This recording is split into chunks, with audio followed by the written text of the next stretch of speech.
Fala pessoal, tudo bem com vocês? Pessoal, eu tinha parado aqui no. Eu vou dar continuação aqui na parte 9 da mensagem, a revelação de Jesus Cristo. Vou ler aqui um primeiro capítulo de Apocalipse, capítulo 1, do verso 1 até o 8, ou mais. E depois, pessoal, vou dar continuação na mensagem, a revelação de Jesus Cristo. Tinha ficado na página 9, depois dou continuação lá.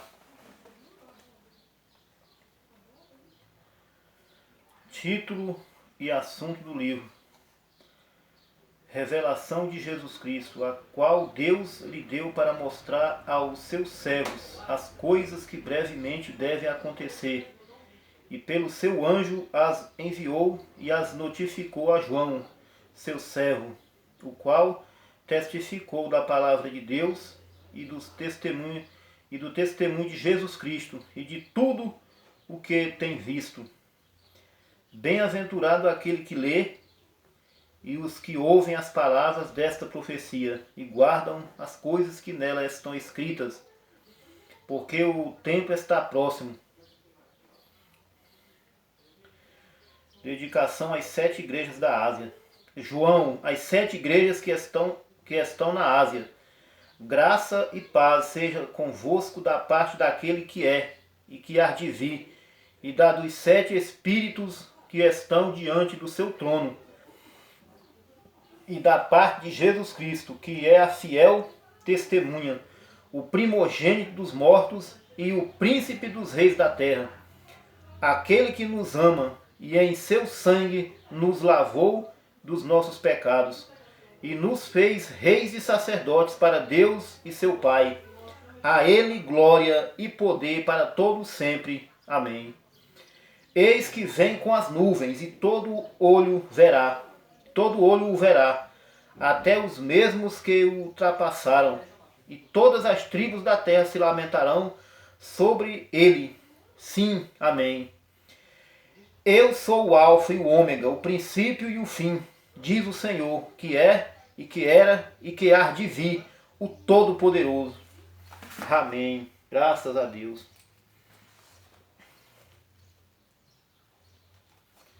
Aleluia. Eu parei aqui no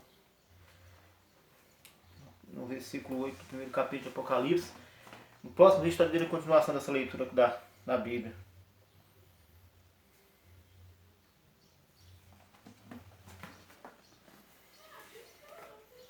Agora eu vou entrar na mensagem Revelação de Jesus Cristo, o título dessa mensagem. Tinha parado aqui na página 19. Página 19. Mas está faltando a revelação disso. Não é real para a maioria dos filhos de Deus. É apenas um bom versículo da Bíblia, mas precisamos tê-lo vivificado para nós. Isso exigirá revelação. Deixe-me mencionar algo aqui que não só surpreenderá você, mas também o ajudará. Dificilmente há um estudante que não creia que o Novo Testamento era originalmente na língua grega. Todos os nossos grandes estudantes da Bíblia têm dito que Deus deu ao mundo 3 grandes nações com 3 grandes contribuições em benefício do Evangelho. Ele deu os gregos que legaram uma língua universal. Ele nos deu os judeus que nos legaram uma verdadeira religião e um verdadeiro conhecimento de Deus através do Salvador. Ele nos deu os romanos que nos legaram um império unificado com legislação e um sistema de estradas de rodagem. Assim nós temos a religião verdadeira, a língua para expressá-la a muitas pessoas. Historicamente falando, isto parece ser exatamente correto. E hoje nossos eruditos do grego dizem que a língua grega dos dias da Bíblia é tão perfeita e exata que se um estudante do grego for um refinado e preciso gramático, ele pode verdadeiramente saber com exatidão o que a palavra do Novo Testamento ensina. Mas não é isto somente uma teoria? Isto é verdade. Isto é verdade? Não é verdade que cada renomado erudito do grego de uma denominação contesta outro estudante de outra denominação. E não é verdade que seus argumentos são baseados em idênticas palavras gregas e idênticas regras de gramática? Certamente é dessa maneira que é. Mesmo lá atrás, na era de Pérgamo, um pouco antes do concílio de Nicéia, em 325, houve dois grandes estudantes, Ário e Anastásio, que ficaram travados em combate doutrinário sobre uma palavra grega. Tão intenso e tão universal tornou-se o seu debate, que historiadores disseram que o mundo ficou dividido por causa de um ditongo, o som de duas vogais numa única sílaba. Agora, se o grego é tão perfeito e tão preceituado por Deus, por que houve tal disputa? Certamente Deus não pretendia que todos nós soubéssemos o grego. Certamente Deus não pretendia que todos nós soubéssemos o grego. Hoje mesmo estamos tendo discussões a respeito do grego. Tome, por exemplo, o livro.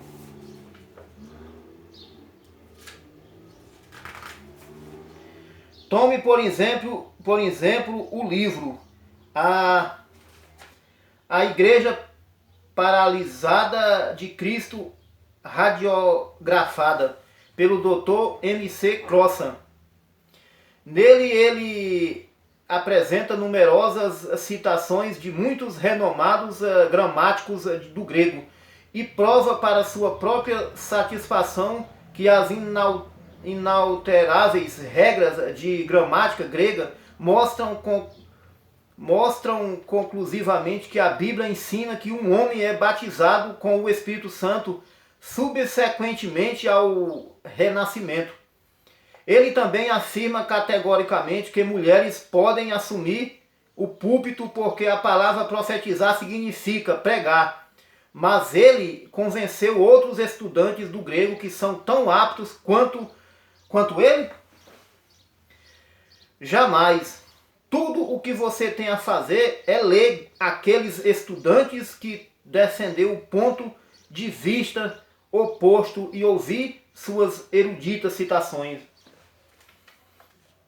Agora, não somente é verdade o que acabei de dizer, mas vamos um passo mais adiante. Hoje nós temos alguns estudantes que sustentam que os manuscritos originais foram escritos em aramaico, o qual era a língua de Jesus e do povo de seu dia.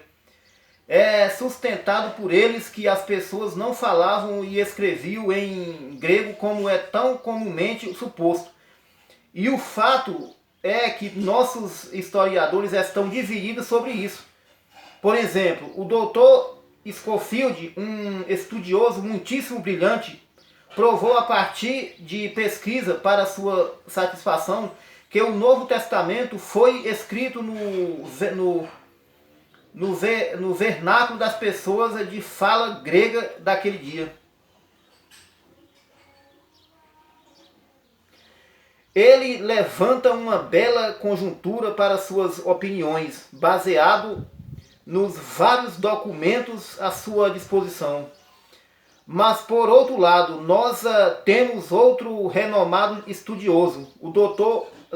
Lanza, que está convencido que o Novo Testamento foi escrito em aramaico e ele tem nada menos do que o brilhante historiador Toynbee para apoiar sua alegação que o aramaico e não o grego era a língua do povo, de modo que parece possível que o Novo Testamento foi primeiro escrito em aramaico.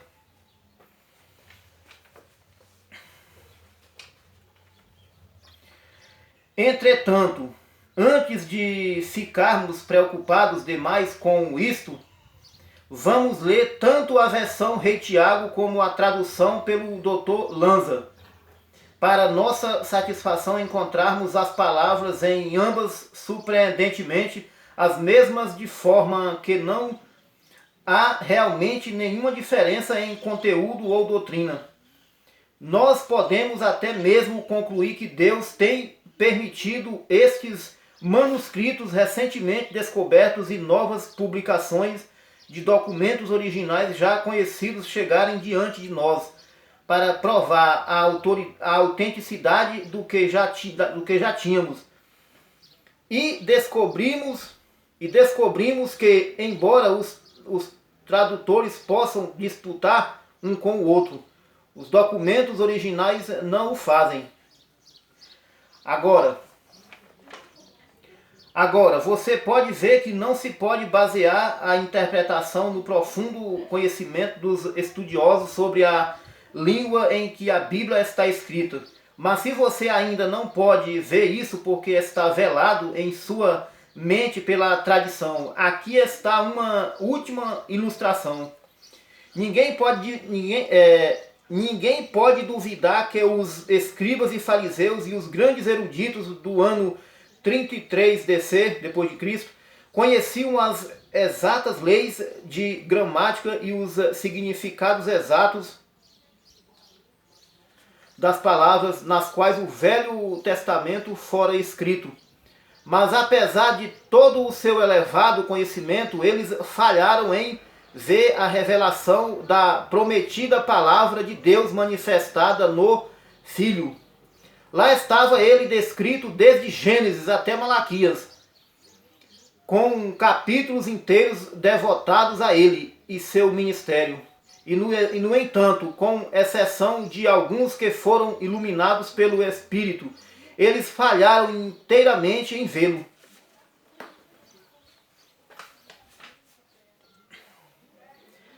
Nós agora chegamos a uma conclusão essa que já encontramos na palavra. Por mais que creiamos em tentar encontrar os mais antigos e melhores manuscritos para obter o melhor registro possível da palavra, nós nunca conseguiremos o verdadeiro significado dela pelo estudo e comparação das Escrituras. Por mais sinceros que sejamos, será necessária uma revelação de Deus para trazê-la à luz. Isso é exatamente o que Paulo disse, as quais também falamos, não com palavras de sabedoria humana, mas com as que o Espírito Santo ensina. 1 Coríntios capítulo 2, verso 13. A verdadeira revelação é Deus interpretando sua própria palavra ao indicar o que está prometido. É verdade. Agora, que ninguém se engane pelo que eu disse e pense.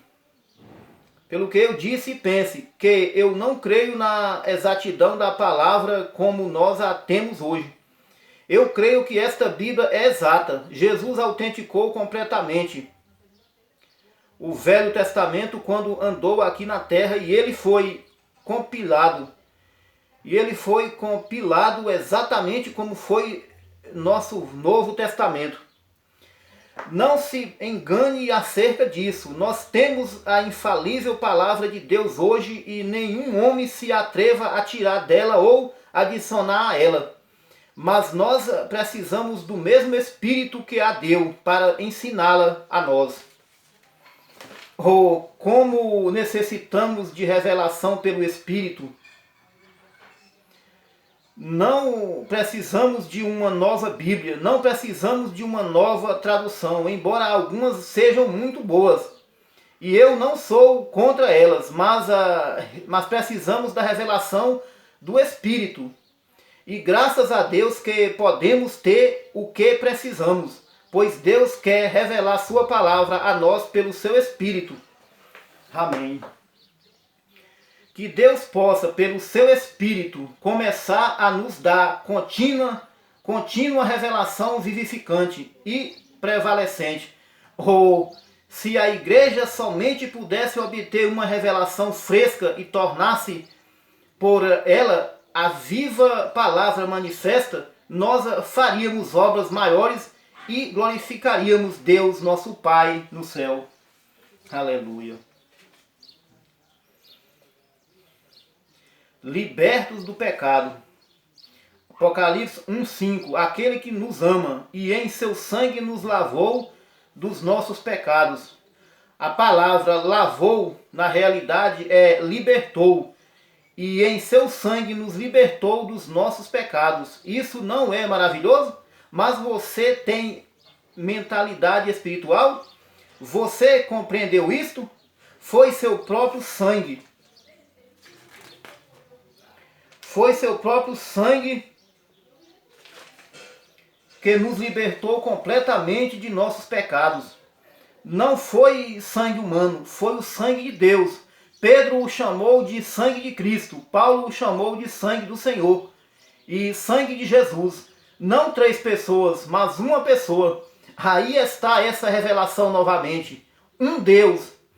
Esse Deus Jeová, onipotente, desceu e fez para si um corpo por meio do nascimento virginal e habitou nele, para que pudesse ser o sangue de Deus que nos livrasse, nos libertasse inteiramente de nossos pecados e nos apresentasse imaculados diante dele com grande alegria.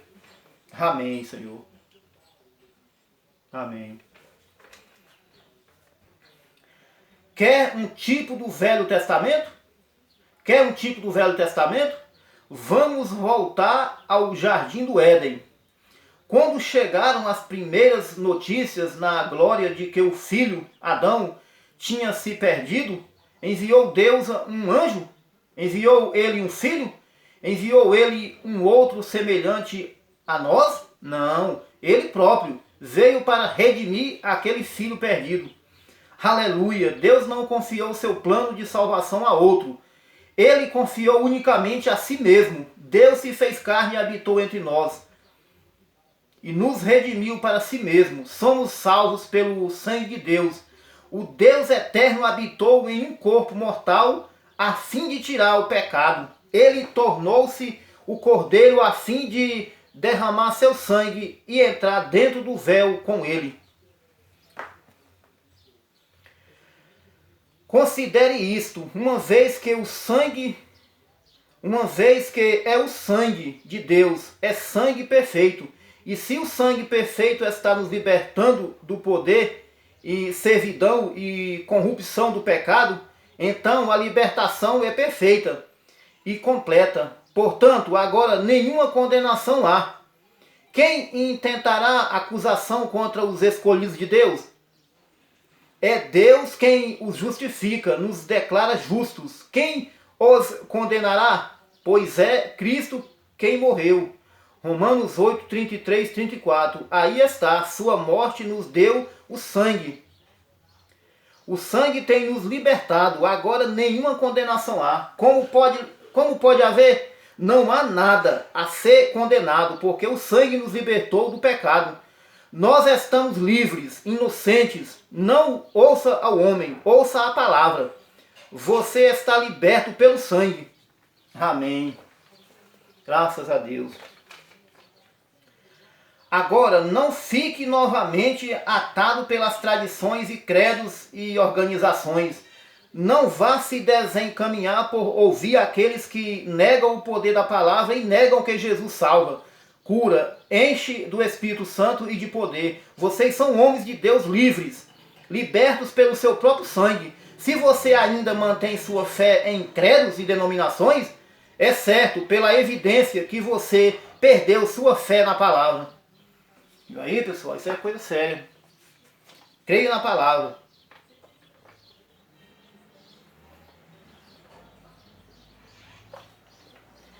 Reis e sacerdotes. Apocalipse 1,6. E nos fez reis e sacerdotes para Deus e seu Pai. E a Ele glória e poder para todos sempre. Amém. Ele nos fez, há certas verdades que precisamos enfatizar. Esta é uma delas. Ele nos fez. A salvação é obra dele. A salvação é obra dele. Do Senhor vem a salvação, totalmente por graça. Ele nos redimiu com um propósito. Ele nos comprou com um propósito. Somos reis, reis espirituais. Nós vamos ser reis na terra com ele quando ele se assentar em seu trono. Mas agora somos reis espirituais e reinamos sobre um reino espiritual. Diz em Romanos 5,17. Porque se pela ofensa de um só a morte reinou por esse, muito mais os que recebem a abundância da graça e do dom da justiça reinarão em vida por um só Jesus Cristo. Por um só Jesus Cristo. E em Colossenses 1,13, o qual nos tirou da potestade das trevas e nos transportou para o reino do Filho do seu amor. Agora mesmo nós reinamos com Cristo, tendo domínio sobre o pecado, o mundo, a carne e o diabo, anunciando sua virtude e glória, anunciando Ele próprio, pois é Cristo em nós, operando o querer e o efetuar segundo a sua boa vontade. Sim, na verdade, mesmo agora estamos assentados nos lugares celestiais em Cristo Jesus. E nos fez sacerdotes, sim, sacerdotes para Ele, oferecendo o louvor espiritual de lábios santificados, como consumindo nossas vidas com um sacrifício suave a Ele, adorando-o em espírito e em verdade, intercedendo e rogando, sacerdotes e reis para nosso Deus. Não admira que o mundo não nos agrada e somos um povo especial, zeloso de boas obras. Fomos recriados nele para sermos filhos semelhante ao nosso Pai. Amém. Graças a Ti, Senhor. Santo é o Teu nome, Jesus. Amém. O Deus vindouro. Apocalipse 1,7. Eis que vem com as nuvens, e todo o olho o verá, até os mesmos que o trapassaram, traspasaram, e todas as tribos da terra se lamentarão sobre ele. Sim, amém. Graças a Deus. É isso aí, pessoal. Findei aqui mais um vídeo. A parte 9 da mensagem da revelação de Jesus Cristo. Fiquei aqui na página... Parei aqui na página 23 da mesma e estarei dando continuação daqui para frente. Página 23.